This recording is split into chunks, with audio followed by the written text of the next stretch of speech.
Billiard. I got so much motherfucking design on right now. Break it down, bring it back, make it clap. I got 3 old thoughts, new guap, wear that damn. Bitches on my line, and you know they come straight. Hold up, what it not, 45. Assalamualaikum warahmatullahi wabarakatuh. Perkenalkan, saya Siti Sarah dari Prodi D3 Kebidanan Politeknik Kesehatan Mataram. Jadi pada video kali ini saya akan menjelaskan tentang sistem reproduksi pada wanita. Jadi apa sih sistem reproduksi pada wanita itu? Jadi sistem reproduksi pada wanita merupakan organ yang digunakan untuk bereproduksi atau berkembang biak pada wanita. Jadi pada saat ini saya akan menjelaskan organ reproduksi pada wanita bagian genitalia. Jadi genitalia itu dibagi menjadi 2 lagi, yaitu ada genitalia eksternal dan genitalia internal. Untuk penjelasan berikutnya, simak videonya ya.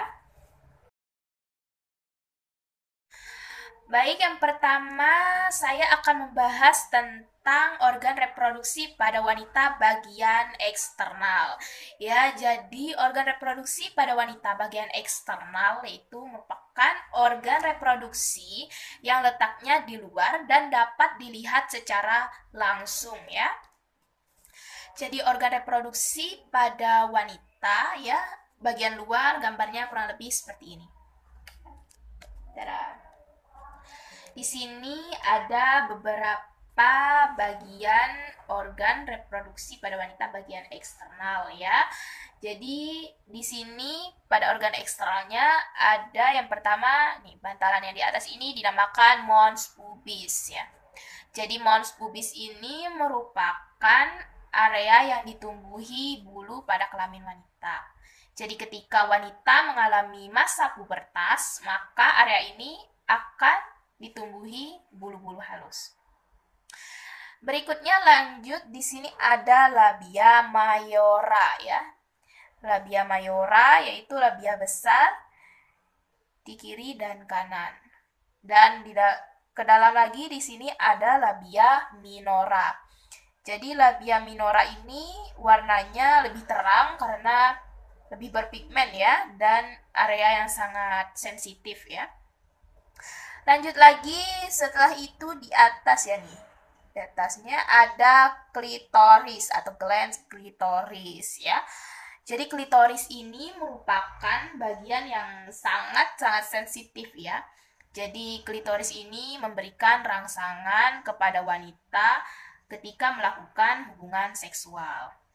Setelah itu di bawah klitoris ada lubang paling atas, yaitu lubang uretra ya. Jadi lubang uretra ini merupakan lubang tempat keluarannya kencing. Ketika seseorang berkemih, maka kencingnya akan keluar dari lubang uretra ini ya, sering juga disebut dengan lubang urin. Selanjutnya di bawah lubang uretra, selanjutnya ada lubang vagina ya nih, seperti yang saya tunjukkan. Jadi lubang vagina ini merupakan jalan keluarnya bayi dan tempat melakukannya hubungan seksual pada wanita. Dan setelah lubang vagina ya, di sini ada di bawahnya lagi ada lubang anus. Jadi lubang anus ini berfungsi untuk lubang tempat pengeluarannya sisa-sisa dari tubuh manusia seperti feses ya. Kemudian di sini ada jarak antara lubang vagina dan lubang anus, itu disebut dengan perineum ya. Jadi inilah organ-organ yang ada pada organ reproduksi wanita bagian eksternal atau genitalia eksternal, yaitu meliputi mons pubis, labia mayora ada kiri dan kanan, labia minora juga ada kiri dan kanan, klitoris, lubang uretra, lubang vagina, dan anus. Baik, yang selanjutnya saya akan membahas tentang genitalia internal. Jadi genitalia internal ini merupakan organ reproduksi yang letaknya berada di dalam tubuh manusia, jadi tidak dapat dilihat secara langsung. Pada wanita, genitalia internal gambarnya seperti ini ya. Jadi terdapat beberapa bagian organ yang merupakan bagian dari genitalia internal. Yang pertama di sini yang berbentuk tabung ini ya namanya uterus ya, atau sering disebut juga dengan rahim. Rahim ini fungsinya tempat berkembangnya janin ya. Ketika sel telur sudah dibuahi oleh sperma, maka akan berkembang di sini ya, di rahim. Kemudian terdapat yang seperti saluran ya. Jadi ada dua, ada kiri dan kanan, yaitu namanya tuba falopi ya. Jadi tuba falopi ini fungsinya sebagai saluran sel telur ya. Kemudian yang berbentuk seperti telur ini juga ya, ada dua ya. Itu disebut dengan ovarium. Jadi ovarium ini fungsinya sebagai pembentuk sel telur ya. Jadi ovarium itu, ovarium kiri dan kanan akan bergiliran setiap bulannya untuk menghasilkan sel telur ya. Jika sel telur tidak dibuahi oleh sperma, maka akan terjadi penebalan dan terjadinya proses menstruasi tiap bulannya pada wanita. Kemudian di sini di bawah rahim ada bagian area yang seperti menyempit ini ya. Ini disebut dengan serviks atau leher rahim ya. Jadi leher rahim ini sebagai tempat jalan keluarnya bayi ya. Lalu di bawah serviks ini ya ada vagina ya. Vagina ini juga fungsinya sebagai tempat jalan keluarnya bayi ya, dan jalan masuknya sperma juga ya. Jadi pada organ genitalia eksternal kita hanya bisa melihat bagian lubang luarnya vagina ya. Jadi ini adalah bagian dalamnya ya. Lalu di sini di ujung tuba falopi ya, yang berdekatan dengan ovarium ya seperti bunga ini disebut dengan fimbriae ya. Jadi mungkin itu saja ya bagian-bagian yang ada pada genitalia internal ya pada wanita. Baik, selanjutnya saya akan menjelaskan tentang tulang panggul atau bagian-bagian pelvis. Jadi pelvis ini dibagi menjadi dua bagian, yaitu pelvis mayor dan pelvis minor. Jadi pelvis mayor ini adalah area pelvis yang terletak di atas linea terminalis yang fungsinya untuk menyokong organ abdomen. Lalu pelvis minor ini terletak di bawah linea terminalis yang fungsinya menyokong organ reproduksi.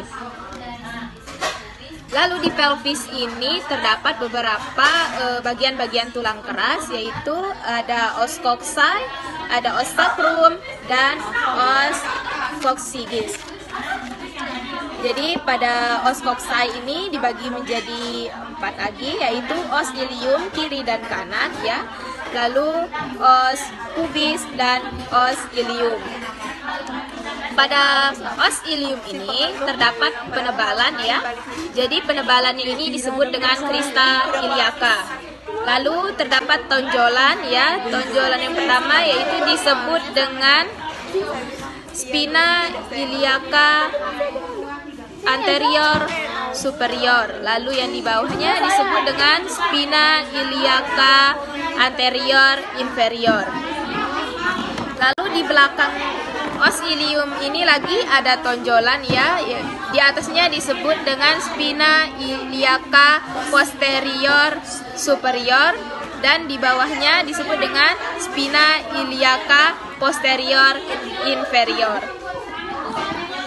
Kemudian di sini bagian yang membentuk cekukan seperti ini disebut dengan acetabulum, dan lubang ini disebut dengan foramen obturatorium.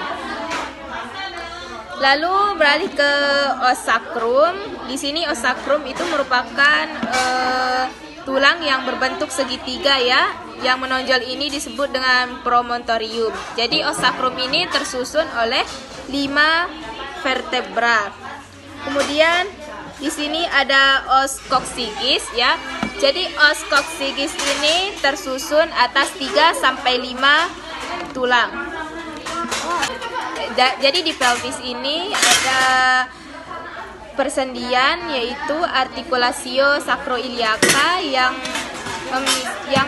menghubungkan antara os ilium dan os sacrum, yaitu kiri dan kanan, dan yang menghubungkan os pubis kiri dan kanan, yaitu mons pubis. Oke, yang selanjutnya saya akan membahas tentang otot-otot atau sering juga disebut dengan musculus. Jadi musculus ini termasuk ke dalam jaringan-jaringan lunak pada panggul ya. Jadi kurang lebih gambarnya seperti ini. Ya. Jadi pada gambar ini terdapat beberapa jaringan otot ya. Jadi di sini yang paling sering dilihat ya, yang paling jelas dapat dilihat ya. Di sini area yang saya tunjukkan ini dinamakan musculus levator ani ya. Kemudian di pinggir-pinggir anus ini ya, yang melingkari anus terdapat yang namanya otot atau musculus sphincter ani externus ya. Kemudian kita beralih lagi ke sini ya. Ada otot-otot di dekat vagina ya, di area vagina dan klitoris ya, dan uretra. Di sini ada namanya musculus transversus perineum profundus ya. Mungkin itu saja ya area-area yang jelas dapat dilihat atau otot-otot yang terdapat pada panggul ya. Baik, yang selanjutnya saya akan membahas tentang bentuk-bentuk panggul ya. Jadi bentuk panggul pada manusia itu ada 4 macam. Jadi di sini saya sudah menyediakan gambar. Jadi pada gambar pertama ya seperti ini. Pada panggul yang seperti ini dinamakan dengan ginekoid ya. Jadi ginekoid ini dimiliki oleh 41% wanita ya. Kemudian kelengkungan sakrumnya baik ya. Lalu spina isiadikanya tumpul dan tidak menonjol ya. Lalu pada gambar yang kedua ya, ini dinamakan dengan bentuk panggul android ya. Jadi bentuk panggul android ini biasanya dimiliki oleh 33% pria ya. Bentuknya seperti jantung ya, berbeda dengan ginekoid ini. Ginekoid bentuknya hampir seperti lingkaran atau hampir membulat. Kalau android ini bentuknya seperti jantung ya. Angulus subpubicus sempit ya, lumayan sempit. Dan yang pada gambar ketiga, bentuk panggul yang seperti ini dinamakan dengan antropoid ya. Jadi antropoid ini biasanya dimiliki oleh laki-laki atau wanita dengan perawakan tinggi ya. Biasanya pintu atas panggulnya sempit karena memanjang ya, lumayan memanjang. Lalu pada gambar yang terakhir itu ini dinamakan dengan platypeloid ya. Biasanya bentuk panggul ini sangat jarang ya. Bisa dialami oleh pria atau wanita ya. Biasanya pria atau wanita yang mengalami gangguan perkembangan ya. Biasanya pintu atas panggul ya pada tipe platypeloid ini yaitu berbentuk elips ya. Jadi inilah 4 macam bentuk panggul pada manusia. Baik, selanjutnya saya akan membahas tentang cara pengukuran panggul. Jadi, cara pengukuran panggul itu terdapat 4 cara, yaitu ada distansia spinarum, distansia cristarum, conjugata externa, dan pengukuran panggul luar. Jadi pada gambar yang pertama, di sini ada cara pengukuran panggul secara distansia spinarum, yaitu yang mengukur jarak antara kedua spina iliaca anterior superior, dextra dan sinistra. Jadi nilai normal dari pengukuran distansia spinarum ini adalah kurang lebih 24 sampai 26 cm. Kemudian pada gambar yang kedua ini ada ya namanya pengukuran panggul secara distansia cristarum, yaitu yang mengukur jarak antara kedua crista iliaca dextra dan sinistra. Ya, nilai normalnya dari pengukuran distansia cristarum ini adalah kurang lebih 28 sampai 30 cm. Kemudian ada conjugata externa. Jadi conjugata externa adalah jarak antara tepi atas simplicis dan ujung spinosus antara ruas tulang lumbal kelima. Nilai normalnya adalah kurang lebih 18 sampai 20 cm ya. Ini jadi kita mengambil dari simplicis lalu sampai ke lumbal kelima ya. Mungkin dari pembelajaran pada saat ini saya ucapkan terima kasih.